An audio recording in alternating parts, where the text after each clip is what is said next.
Estamos allí, hermanos, Hechos capítulo 2, y vamos a leer los versículos del 14 al versículo 40 en esta mañana, y vamos a orar para que el Señor nos dirija y nos conduzca en lo que será la predicación. Padre, te damos gracias, Señor, y oramos, Padre, por tu misericordia y tu asistencia en este servicio. Te rogamos, suplicamos, te imploramos que tú nos concedas la gracia de poder ver a Cristo como lo acabamos de cantar. Y no solo de verle, sino de exaltarle y alabarle en su nombre poderoso. Te rogamos, Señor, que este pasaje nos ayude a ver cómo tú nos has dejado la predicación como una herramienta de gracia para la edificación de la iglesia. Y cómo nos has estado edificando a través de ella por años. Y oramos que ella, tu palabra, sea nuestro sustento hasta el último día de nuestras vidas.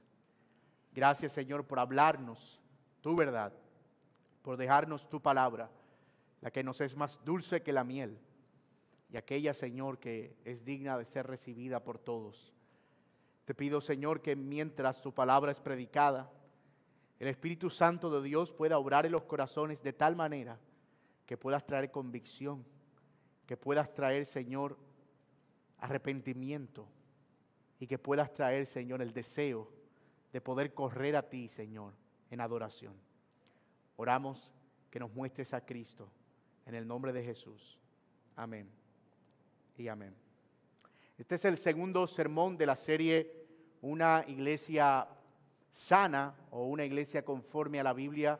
Y para los que nos visitan por primera vez, el domingo pasado estuvimos dando inicio precisamente a esta serie que lo que busca es mostrar a través del libro de los Hechos cuáles eran los distintivos de esa primera iglesia que conformaron los apóstoles y cómo esos distintivos se desarrollaron en el Nuevo Testamento para convertirse en los distintivos que determinan qué es lo que es una iglesia sana o lo que es una iglesia saludable o lo que hemos dicho, una iglesia conforme a la Biblia. Y hablamos la semana pasada acerca de la misión y el propósito de la iglesia en Hechos 1:8. Dijimos que el Señor nos había dejado para que nosotros diéramos testimonio de Él en Jerusalén, Judea, Samaria y hasta lo último de la tierra. En pocas palabras, la misión de la iglesia, mostrar la gloria de Dios a través de la persona de Jesucristo. Mismo propósito del pueblo de Israel o la nación, mismo propósito por el cual Adán fue creado, pero ahora en el postrer Adán, el propósito de la iglesia es la proclamación de la gloria de Dios por medio del Evangelio de Jesucristo. Ahora, Dios ha diseñado a la iglesia para mostrar esa gloria a los confines de la tierra y a todo cuanto existe. Y acuérdense ustedes, nuestra conclusión fue que la iglesia debe perseguir ese propósito porque es su razón de ser. Pero eso hace que nos surja una pregunta: ¿cómo es que eso se lleva a cabo? ¿Cuál es el medio que Dios va a utilizar para la proclamación de su gloria a los confines de la tierra? ¿Cómo pueden hombres comunes y corrientes proclamar la gloria de Dios a Jerusalén, Samaria y a lo último de la tierra? La respuesta es la que nos lleva a estudiar uno de los elementos más importantes de una iglesia conforme a la Biblia: la predicación de la palabra de Dios. Todo lo que una iglesia es y en todo lo que una iglesia descansa, su firmeza o su debilidad está en su púlpito. Y me refiero en sentido figurado a la fortaleza o la debilidad de su predicación. La predicación es uno de los medios de gracia por medio de los cuales la iglesia se edifica mutuamente a fin de que sus miembros se parezcan cada vez más a Cristo. Y aunque la predicación ya existía en cierta forma en las sinagogas en los días del Señor Jesucristo, y de hecho vemos una forma de predicación también en los profetas en el Antiguo Testamento, ella no se había desarrollado plenamente sino hasta que por medio de la instrucción Dios permite que los apóstoles enseñen a otros a que sean quienes predicarán y quienes llevarán la palabra de Dios. Así que esa palabra es ahora un medio de gracia para la iglesia local, para la exaltación de Cristo y la proclamación de la gloria de Dios. Definir predicación no es una tarea fácil, pero en lo personal hay una definición que me satisface mucho, hecha por el pastor Sugel Michelén en su libro De parte de Dios y delante de Dios. Y dice el pastor, cito, predicación es la comunicación en forma de discurso oral de un mensaje extraído de las Sagradas Escrituras a través de una exégesis cuidadosa, transmitido con autoridad, convicción, denuedo, pasión, urgencia, compasión, a través de toda la personalidad de un hombre llamado y calificado por Dios bajo la influencia y el poder del Espíritu Santo con el fin de suplir las necesidades de un auditorio. Fin de la cita. ¿Se la aprendieron? Por supuesto, la base de nuestro sermón hoy será la palabra de Dios, pero no puedo dejar pasar por alto la manera en que algunos ya han intentado poner en orden el significado de la palabra predicar y lo que esa palabra involucra. En definitiva, no estamos frente a una mera comunicación fría o de un hombre carismático que tiene buena capacidad oratoria, que habla a una multitud en silencio. No se trata de un monólogo, en efecto, sino del medio, de nuevo, por el cual Dios ha escogido edificar a su iglesia y hacer que su gloria sea proclamada. Así que lo que nosotros vamos a considerar hoy es la primera predicación oficial luego de la ascensión del Señor Jesucristo. El sermón primario de la iglesia del Nuevo Testamento, y algo habrá que aprender de ese sermón. Y aunque estamos claros que Pedro no está enseñando a predicar en este sermón, no es una instrucción acerca de cómo la iglesia debería predicar, sí podemos ver algunos elementos necesarios, como dije, que más adelante se van a ir desarrollando como típicos de la predicación en una iglesia sana. Y en efecto, mis amados, esta forma de predicar de Pedro se convertiría en un patrón que los demás apóstoles iban a prevalecer y en el transcurso de su ministerio iban a implementar en el desarrollo o en el surgimiento de nuevas iglesias, y que nosotros, por supuesto, hoy, aquí en Santa Marta, el 27 de diciembre del 2020, hacemos bien en considerar. Así que vamos a ver nuestro texto a la luz, por supuesto, de nuestros acostumbrados tres encabezados. El primero de ellos, el carácter del mensajero, Hechos 2, versículo 14, el carácter del mensajero. El segundo, veremos el carácter del mensaje, Hechos 2, del 15 al 36. Y en el tercer encabezado veremos la respuesta al mensaje, Hechos 2, 37 al 40. El carácter del mensajero, el carácter del mensaje y la respuesta al mensaje. Veamos nuestro primer encabezado. Mire lo que dice el versículo 14. Entonces Pedro, poniéndose en pie con los 11, alzó la voz y les habló diciendo: varones judíos y todos los que habitan en Jerusalén, esto os sea notorio, oigan mis palabras. Antes de ascender, después de la resurrección, el Señor Jesucristo había preparado a sus discípulos para un acontecimiento especial. El Espíritu Santo iba a venir sobre ellos y les daría poder. Así que en el día de Pentecostés, cuando los judíos celebraban la cosecha y la bendición de Dios por la siega de los alimentos, esa promesa tuvo su cumplimiento. Muchas gracias, hermano.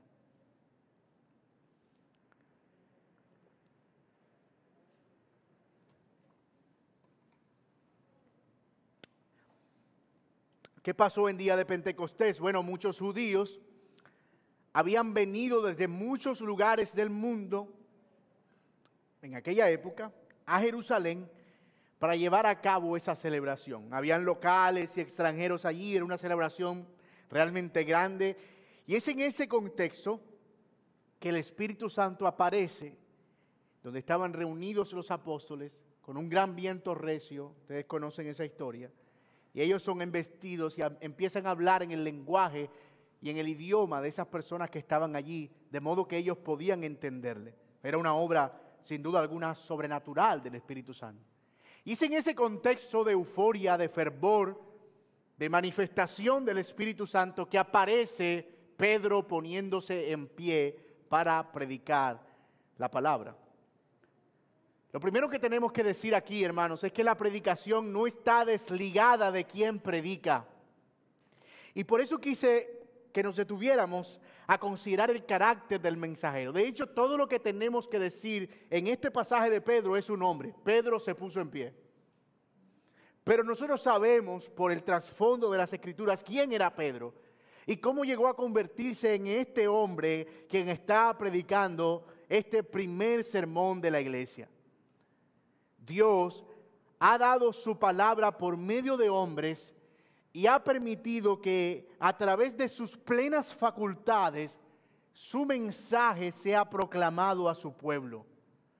Pero estos son hombres que Él capacita por medio de su espíritu y por medio del llamado para ese oficio.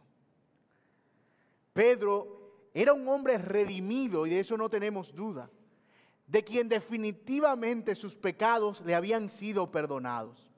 Recordemos que Pedro, antes de este sermón, unos 40 días antes, tal vez un poco más, había negado al Señor en 3 ocasiones. 3 ocasiones.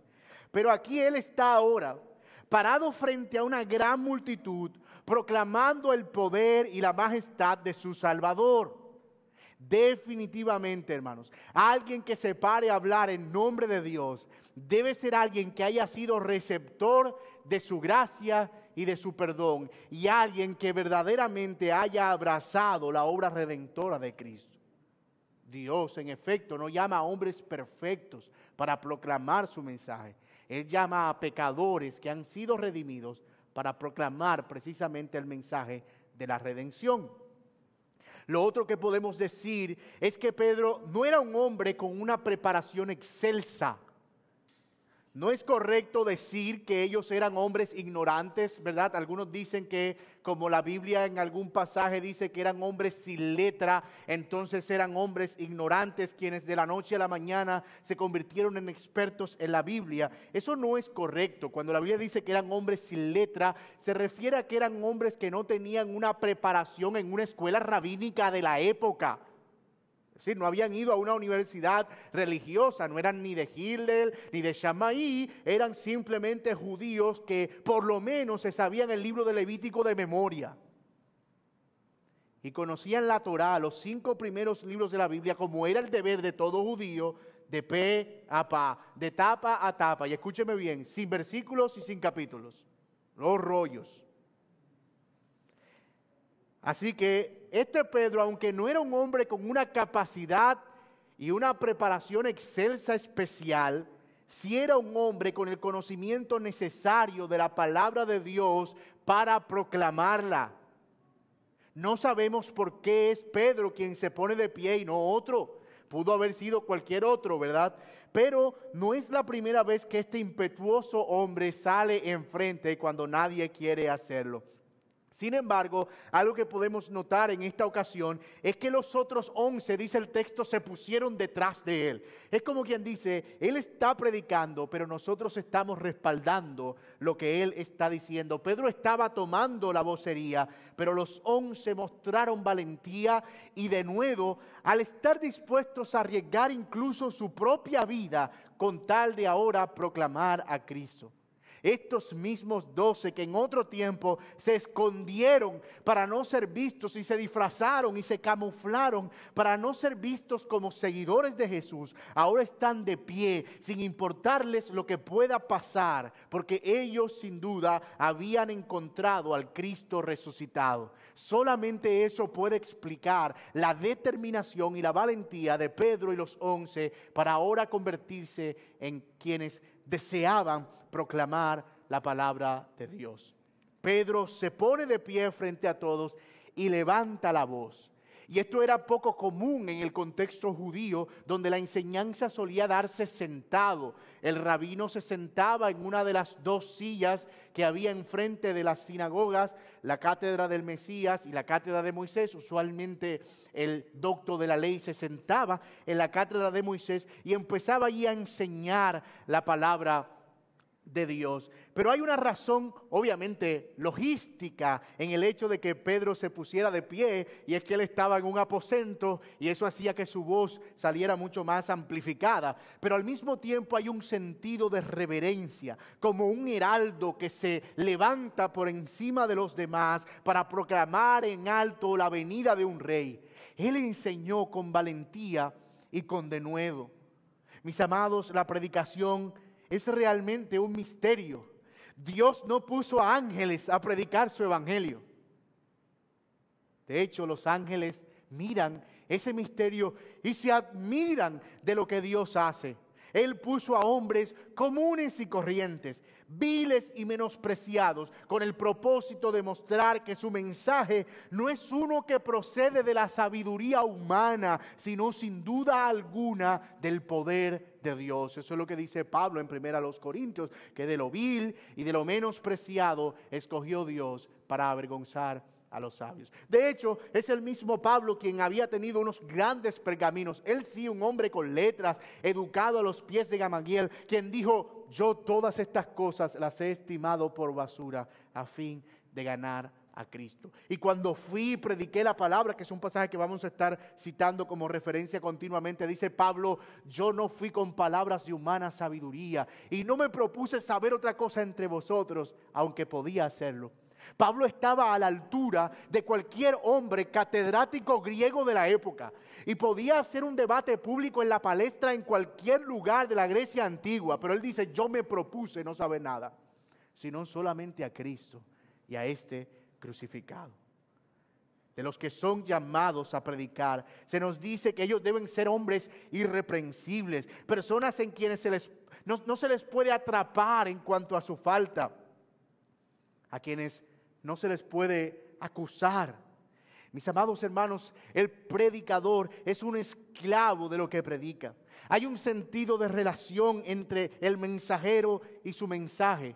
Y es tan delicado este llamado que dice Santiago: tengan mucho cuidado de hacerse maestros muchos de vosotros mismos, sabiendo que recibiréis mayor condenación. Mira lo delicado que es esto. Lo que está diciendo Santiago es que hay un grado de condenación mucho mayor para aquel que se autoproclama un maestro de la palabra de Dios sin haber recibido de Dios el llamado. Así que hay una tensión interesante allí. Es cierto que Dios no necesariamente llama a las personas más preparadas, aunque ciertamente llama a algunos preparados y muy elocuentes. Es también cierto que Dios escoge de lo vil y menospreciado, pero no por eso debemos considerar un llamado a la ligera. Tú escuchas muchas veces a personas decir: es que si la burra de Balaán habló, entonces cualquiera puede predicar. Y hermanos, en realidad la burra de Balaán no estructuró un sermón, ¿verdad? Y hubo una época, ¿verdad?, en la que se instrumentalizaba a los niños y se ponía a niños pequeños que apenas, si acaso, estaban desarrollando su propia fe. Y se decía: aquí a un niño que predica. Y ustedes veían al niño haciendo todo lo que mejor podía, lo que se grababa, ¿verdad? Y era posible que ese niño fuera realmente un creyente. Pero había una instrumentalización de eso para descartar el hecho de que la predicación realmente demanda trabajo. De hecho, es un trabajo arduo. Dice 1 Timoteo 6, los ancianos que gobiernan bien sean tenidos por dignos de doble honor, mayormente los que trabajan en predicar y en enseñar. Y esa palabra que Pablo usa para referirse a trabajan es la misma que usa Juan en el Apocalipsis cuando dice a la iglesia de Éfeso: yo conozco tu arduo trabajo. Es exactamente la misma palabra. Así que la predicación es un trabajo arduo que tiene una gran responsabilidad, porque es algo, como diría el pastor Sugel, que hacemos de parte de Dios como una encomienda, pero también delante de Dios. Lo que un predicador no puede olvidar nunca es que su audiencia, antes que el auditorio, es Dios sentado en la primera fila. Y eso ya carga con un gran sentido de responsabilidad. El llamado a la predicación viene de Dios, pero también es algo que requiere de trabajo y de diligencia. Los que abogan de nuevo porque Pedro simplemente abrió su boca y Dios la llenó, están equivocados. Pedro abrió su boca de la palabra que él ya conocía. Y Dios usó esa palabra conocida para dar su mensaje. Así que, mis amados, su predicación, la predicación de Pedro, no fue una cosa desconectada de su realidad. Noten, y eso es lo que yo no quiero que perdamos de vista. Ahí hay un gran mensaje, sí, pero no pasemos por alto al mensajero. ¿Quién es? ¿De dónde viene? Lo que Dios ha hecho con él y cómo Dios lo ha estado capacitando para predicar precisamente su mensaje. Así que ya hemos visto que algunos aspectos del mensajero, de quien porta el mensaje. Pero vamos a ver ahora lo que caracterizó el mensaje de este sermón. Lo que nos lleva de la mano a nuestro segundo encabezado, el carácter del mensaje. Miren el versículo 15. Aquí va la predicación de Pedro. Oigan mis palabras, dice Pedro, porque estos no están ebrios como ustedes suponen, pues es la hora tercera del día. Mas esto es lo dicho por el profeta Joel, y en los postreros días, dice Dios, derramaré mi espíritu sobre toda carne. Vuestros hijos y vuestras hijas profetizarán, y vuestros jóvenes verán visiones, y vuestros ancianos soñarán sueños, y de cierto, sobre mis siervos y sobre mis siervas en aquellos días derramaré mi espíritu, y profetizarán. Y daré prodigios arriba en el cielo y señales abajo en la tierra, sangre y fuego y vapor de humo. El sol se convertirá en tinieblas y la luna en sangre, antes de que venga el día del Señor grande y manifiesto. Y todo aquel que invocar el nombre del Señor será salvo. Varones israelitas, noten cómo está Pedro predicando aquí. Oigan estas palabras: Jesús Nazareno, varón aprobado por Dios entre vosotros con las maravillas y prodigios y señales que Dios hizo entre vosotros por medio de él, como vosotros mismos sabéis, a este, entregado por el determinado consejo y anticipado conocimiento de Dios, prendisteis y matasteis por medio de manos de inicuos, crucificándole, al cual Dios levantó, sueltos los dolores de la muerte, por cuanto era imposible que fuera retenido por ella.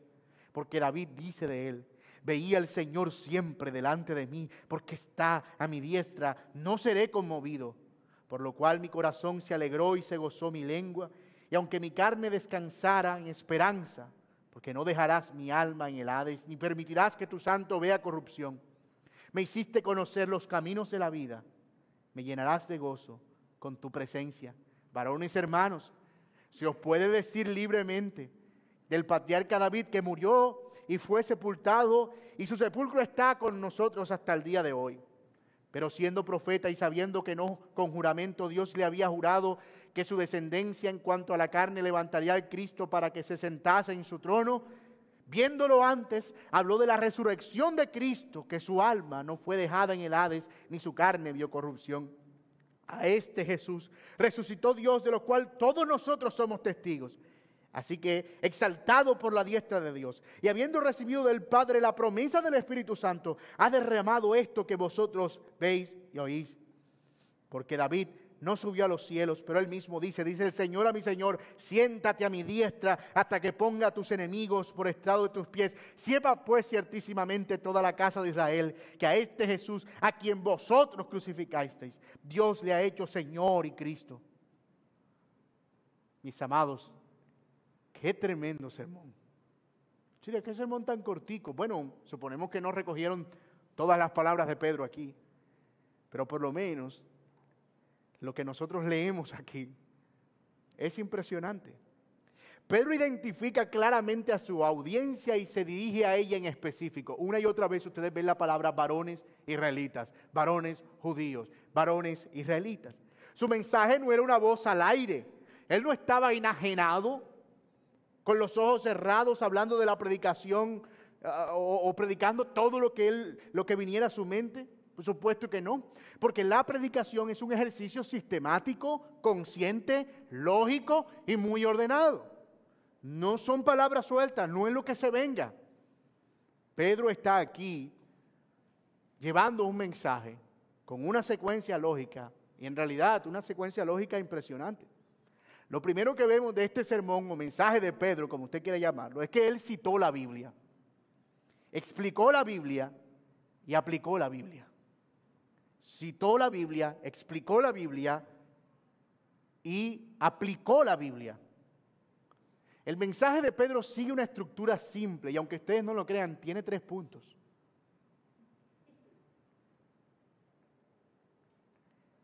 La primera parte es la explicación del fenómeno natural que ellos estaban presenciando, toda esa visión de Joel y su relación con la venida del Mesías y el juicio de Dios. Es decir, esto que ustedes ven es una señal de que el juicio está por venir, porque eso es lo que anunció el profeta Joel: sangre y fuego, vapor de humo, pero el que invoque el nombre del Señor será salvo. La segunda parte o el segundo segmento del sermón es una descripción de cómo Jesús es el Mesías anunciado desde el Antiguo Testamento y que es al mismo tiempo quien iba a juzgar al mundo en relación con esa visión de Joel. Y el tercer segmento es acerca de lo que la audiencia debe hacer. Es un llamado al arrepentimiento y a venir al Salvador prometido para encontrar salvación en el día del juicio. 3 puntos. El tema del sermón de Pedro es este: el gran día ha llegado. El Mesías que vendría a reinar y a juzgar ha venido. Por lo tanto, arrepiéntanse y escapen del juicio que ha de venir. En cada segmento, Pedro se encargó de usar las sagradas Escrituras y explicarlas con claridad a una audiencia que la conocía, aunque fuera por tradición, pero él se encargó de ponerle sentido, de darle significado. Es a eso a lo que nosotros llamamos interpretar la palabra de Dios. Él tomó el texto, lo miró a la luz de Cristo y lo presentó a la audiencia. Es eso lo que nosotros llamamos el proceso interpretativo. No cabe duda, toda predicación debe estar caracterizada por exponer la palabra de Dios. Y yo sé que esto suena redundante. Pues claro, si es una predicación, tiene que ser de la palabra de Dios. Pero por muy increíble que suene, cuando se mira en el contexto de lo que muchos ven como predicación hoy en día, decir esto, que la predicación es exponer la Biblia, cobra mucho más sentido. Muchos, por ejemplo, predican de sus propias experiencias, de sus sueños, de sus visiones, de filosofías y hasta del himno nacional. Una de las grandes tragedias de la iglesia de este siglo es que le ha dado la espalda a la palabra de Dios. Y cuando eso sucede, cualquier cosa toma su lugar. Los púlpitos se han enflaquecido porque la Biblia es solo un adorno. No se lee, no se explica, no se aplica. La Biblia no existe. Perfectamente podrías ir a un servicio sin la Biblia y no la vas a necesitar. Mis amados, si hay algo que nosotros debemos desear con todas nuestras fuerzas, es que se nos hable la palabra de Dios. Yo quiero oír la palabra de Dios y nada más que la palabra de Dios. Y esa fue una de las recomendaciones de Pablo a Timoteo. Y aquí ya sí vemos dando Pablo instrucción acerca de qué es lo que se debe predicar en 2 Timoteo 4. Yo te encarezco delante de Dios que prediques la palabra. Que instes a tiempo y fuera de tiempo, redarguye y reprende con toda paciencia y doctrina, pero con la palabra de Dios. El pastor Joel Vicky, un hombre que ha estudiado a los puritanos como muy pocos en el tiempo presente, escribió una anécdota del puritano Thomas Goodwin el día que Goodwin fue a ver uno de los sermones de John Rogers. quien en aquellos días era un hombre de quien se decía ardía por dentro a causa de la palabra de Dios. Vicky escribe lo siguiente: John Rogers advirtió a su congregación contra el descuido de las Escrituras, diciéndole que Dios podría decir, y personificando a Dios, Rogers le dice al pueblo, como si fuera Dios: he confiado tanto tiempo mi Biblia a ustedes. Ella se encuentra en algunas casas cubiertas de polvo y telarañas. ¿No te importa escucharla? ¿Usas mi Biblia así? Bueno, y personificando a Dios, Woodwin toma la Biblia y dice: ya no tendrás mi Biblia. Entonces Roger cogió la Biblia y comenzó a alejarse del púlpito en la predicación. Pero luego se detuvo de rodillas y personificó al pueblo y tomó el lugar del pueblo y se puso de rodillas en el púlpito y suplicó, personificando al pueblo, diciendo: Señor, sea lo que sea que nos hagas, no nos quites tu Biblia. Mata a nuestros hijos, quema nuestras casas, destruye nuestros bienes, pero no nos quites tu Biblia. ¿Lo dices así?, pregunta el ministro, haciéndose pasar de nuevo por Dios. Bueno, te probaré un rato más. Aquí está mi Biblia para ti. Veré cómo la usas. Si la buscaras más, la amarás más. Si la observarás más, si vivirás conforme a ella. Thomas Woodwin se sintió tan conmovido por la dramática representación de Rogers que cuando salió de la iglesia lloró sobre el cuello de su caballo durante 15 minutos antes de sentirse lo suficientemente fuerte como para montarlo. Mis amados, si nosotros queremos ver un avivamiento en nuestra iglesia, en nuestra ciudad, ese avivamiento va a comenzar con un púlpito ardiendo en la palabra de Dios. Y nosotros debemos orar para que la Biblia sea levantada en el púlpito de esta nuestra iglesia, pero en los púlpitos de las iglesias que conocemos. Y que se hable de ella de principio a fin. Ya no más. Quienes leen un versículo y pueden estar contentos con cerrar la Biblia y caminar paseando de un lado al otro sin nunca más volver al pasaje. Que no nos quiten la Biblia. Que nunca dejemos nosotros desear la Biblia. Pero eso no es todo lo que vemos en este sermón de Pedro. No solo es un sermón donde él usó la palabra de Dios abundantemente, explicándola y aplicándola a la audiencia. También vemos un principio importantísimo de la predicación.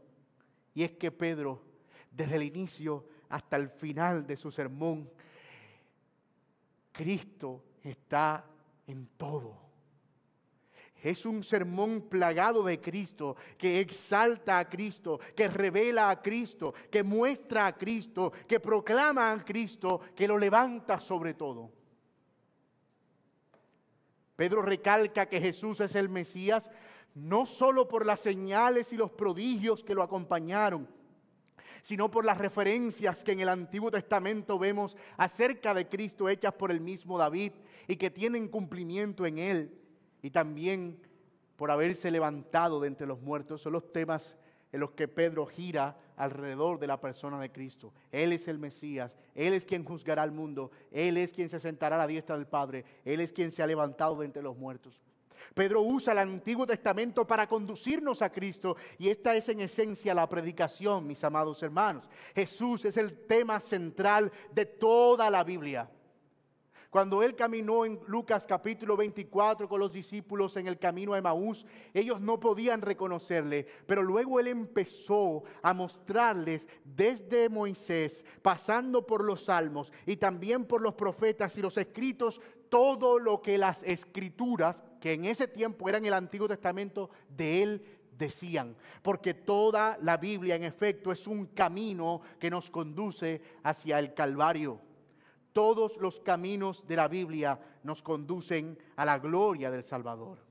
Más adelante vemos cómo Pablo dice, por ejemplo, y ya lo mencionamos, que él se propuso no saber nada entre los de Corinto, sino a Cristo y a este crucificado, y en eso consistió toda su predicación. El autor de Hebreos dice que Dios nos habla ahora por medio del Hijo de Jesús. Así que la predicación en una iglesia conforme a la Biblia no solo ha de ser una predicación que enseña la Biblia, explica la Biblia y aplica la Biblia, sino que es una que conduce continuamente a la persona de Cristo. A veces pensamos equivocadamente que Cristo solo debe ser mencionado cuando se trata de predicaciones evangelísticas. Juan 3:16, ven a Cristo porque Él te amó. Y ya hemos cumplido la cuota. Pero mis amados, Cristo es el todo del todo. En Él todas las cosas son y existen. Y Él es la necesidad del que no ha conocido de Él, pero también del que ha conocido de Él. Necesitamos recordarnos el Evangelio una y otra vez, el perdón de nuestros pecados y la necesidad del arrepentimiento. Yo puedo ver las caras de ustedes ahora y se ven de verdad muy santos. Y yo creo que lo son. Pero el Señor conoce nuestros corazones.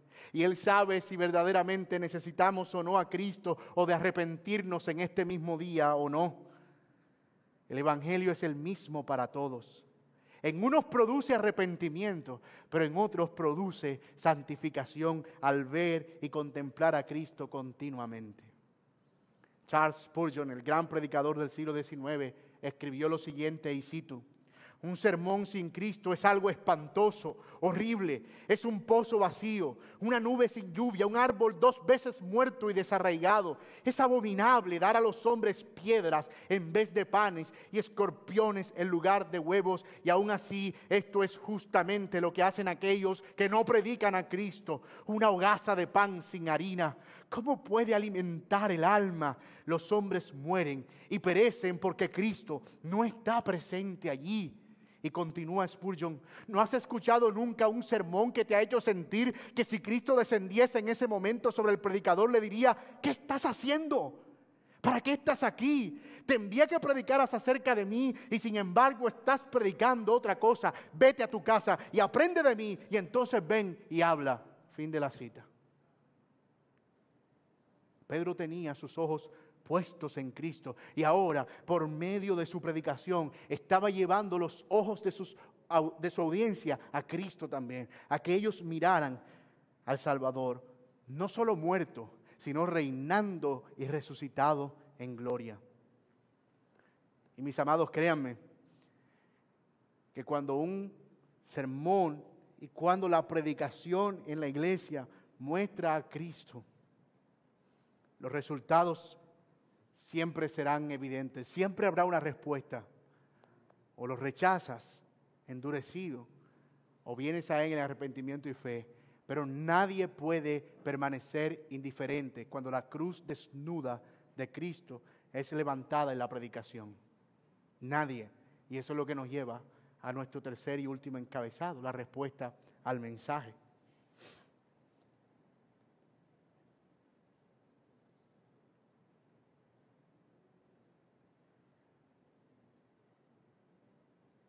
Versículo 37. Al oír esto, se compungieron de corazón y dijeron a Pedro y a los otros apóstoles: varones, hermanos, ¿qué haremos? ¿Qué haremos? Lo que sucedió aquí es sin precedentes. Todos los que oían el mensaje estaban conmovidos internamente. Eso es lo que significa la palabra compungido. Reina y Valera usa un lenguaje vernáculo muy elegante. Estaban compungidos, como si sus entrañas se movieran por dentro. Oh, mis amados, es a esto a lo que llamamos el verdadero poder de Dios. Ellos estaban escuchando de Cristo crucificado y sus almas internas se estaban sacudiendo. Su alma interna, sus entrañas, todo por dentro estaba siendo conmovido. Muchos de estos hombres quizás nunca habían oído hablar de Cristo, pero ahora están tan convencidos de pecado que han reconocido el juicio que se acerca y que Jesús es el Cristo y todo lo relacionado a su venida ha de cumplirse. Están llenos de pavor. Y quizá esto es lo que pasó en algún momento en nuestra vida. Escuchábamos hablar de Jesús, Jesús, Jesús. Pero un día fue tan claro para nosotros que pudimos decir, este es el día de mi salvación. Pedro les dice a ellos, arrepiéntanse y bautícense y vengan a Cristo y reciban perdón de pecados y el don del Espíritu Santo. Mis amados, Él los exhorta y los llama al arrepentimiento, pero al mismo tiempo les provee esperanza. Esta predicación, como vemos, tiene un equilibrio maravilloso.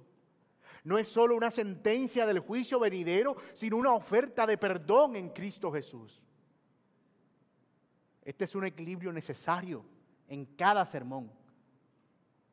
Debemos predicar el aspecto de la ira de Dios contra el pecado, pero al mismo tiempo debemos anunciar la gracia perdonadora y restauradora del Señor en Cristo Jesús. Un sermón sin esperanza es una condenación para el alma y será un sermón sin fruto. Pero un sermón que es solo esperanza sin exhortación por el pecado es solo un placebo temporal que no va a producir los frutos que Dios espera que se produzcan. Así que esta predicación de Pedro es una predicación que no solo conduce a Cristo, sino que llama al arrepentimiento. Toda predicación debe cumplir ese propósito. Pero yo me temo, mis amados, que a veces somos tan seducidos por la famosa tendencia de ser políticamente correctos. No queremos ofender a nadie. No queremos decirle a nadie que está mal. No queremos decirle a nadie que debe acomodar su vida a la palabra de Dios. O no queremos que ese hombre que da dinero, pero que tiene 2 mujeres en casa, que tiene pecados aquí y allá, que roba, que es deshonesto, no queremos que él se vaya de la iglesia. Así que no queremos usar un mensaje duro contra él. ¿Cuánto daño hace al alma, mis amados? Sermones que en lugar de reprensión y de llamado al arrepentimiento, lo que hacen es hacer sentir a la persona que todo está bien, que no pasa nada, que puede seguir como si nada ocurriera. ¿Cuánto daño hace al alma? Oh, pero cuánto daño hace al alma también ser tan desprovistos de gracia que nunca podamos presentar a Jesús con sus brazos abiertos recibiendo al pecador que se arrepiente. Si solo nos dedicamos a una cosa o a la otra, perderemos el propósito de la predicación. Y en eso, la predicación de Pedro es un buen modelo para la predicación en una iglesia bíblica. Si solo nos dedicamos a exponer la palabra con precisión, pero no hablamos a las personas acerca de lo que Dios dice que deben hacer, nuestra exposición no es más que una cátedra académica. Y eso es lo que hace la diferencia entre una charla y un sermón. Bueno, una predicación. Porque yo entiendo que la palabra sermón tiene una connotación de lo que la mamá le dice al hijo cuando se levanta tarde. No me sermones. A los creyentes, la predicación es un llamado a la santidad y a los no creyentes es un llamado al arrepentimiento. La Biblia dice de ella misma que la palabra es útil para corregir e instruir en justicia, 2 Timoteo 3:16. La Biblia es un libro inminentemente práctico y la predicación debe cumplir ese propósito. Así que si seguimos un esquema sistemático para la predicación, pudiéramos decir que Pedro nos enseña a predicar la Biblia, interpretar la Biblia, tomar la Biblia para apuntarnos a Cristo y aplicar la Biblia a nuestra realidad actual. Explicar la Biblia, interpretar la Biblia, pasarnos por Cristo y traernos a la realidad actual. ¿Para qué me sirve este texto ahora? ¿Qué es lo que la Biblia dice que yo tengo que hacer? Así que en conclusión, mis amados hermanos, el sermón de Pedro es un hecho único e irrepetible. Es un solo sermón que sucedió. Pero los elementos que vemos allí pueden considerarse la base de lo que más adelante se iba a desarrollar como predicación. Y que es lo que Dios ahora usa para edificar a su iglesia. La predicación en una iglesia conforme a la Biblia, y esta es la gran conclusión de lo que hemos dicho hoy, es una que expone la Biblia, explica la Biblia, exalta la gloria de Cristo y nos conduce al Evangelio, proveyendo esperanza y llamándonos al arrepentimiento. No es una predicación centrada en el hombre, es una predicación centrada en Dios. Algunos llaman a esto predicación expositiva. La predicación donde el mensaje del texto es el mensaje del sermón. Y pensemos en esto hoy como la predicación bíblica. Dios edifica a su iglesia por medio de la predicación de la palabra de Dios. Mis amados, oremos por púlpitos sólidos para que su iglesia vuelva a la palabra. Ese fue el gran clamor de la Reforma Protestante en el siglo XVI. Volver a la sola Escritura. Y ese es el clamor que nosotros necesitamos hoy. Que la iglesia y el pueblo de Dios vuelva a la palabra de Dios. Oramos.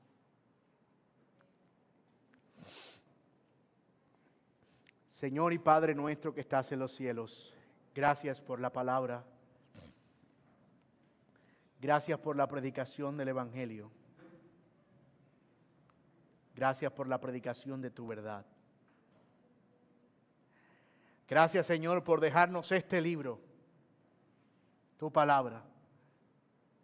Porque no está escondido como lo estuvo en los días de Josafat. Ni tampoco está olvidado como en los días de Esdras y Nehemías. Gracias, Señor, porque este libro hoy podemos abrirlo públicamente y ser alimentados de él. Gracias por la Biblia, Señor. Gracias por tu palabra. Y oramos, Señor, que nos ayudes a tener la convicción permanente, Señor, de que tu palabra es todo lo que nosotros necesitamos como iglesia. No solo predicada desde el púlpito, sino en la consejería, en la comunión, en nuestras conversaciones con nuestros hermanos, en nuestras visitas para dar ánimo o aliento al cansado y al necesitado. Ayúdanos a recordar que tu palabra es nuestro tesoro. Señor, cuando estemos en tentaciones, que tu palabra, Señor, sea nuestro camino de escape. Cuando estemos en debilidades, que tu palabra, Señor, sea nuestra fortaleza. Cuando estemos, Señor, en oscuridad, que tu palabra nos alumbre. Y cuando no encontremos el camino, que tu palabra sea nuestra dirección. Oh, Señor, condúcenos a ver tu iglesia arder por la palabra de Dios. Y que podamos, Señor, ver un avivamiento en nuestra iglesia, un despertar en nuestra iglesia. Pero también, Señor, en muchas otras iglesias en esta ciudad y en otras ciudades donde se está dando honor a tu palabra, Señor. Oramos para que llene, Señor, la tierra del conocimiento de Dios. Cuánto necesitamos tu palabra, Señor. Oramos que tú seas nuestra ayuda y que tu palabra sea nuestro sostén. Te lo pedimos, te lo suplicamos, te lo imploramos en el nombre y en los méritos de Cristo Jesús. Amén.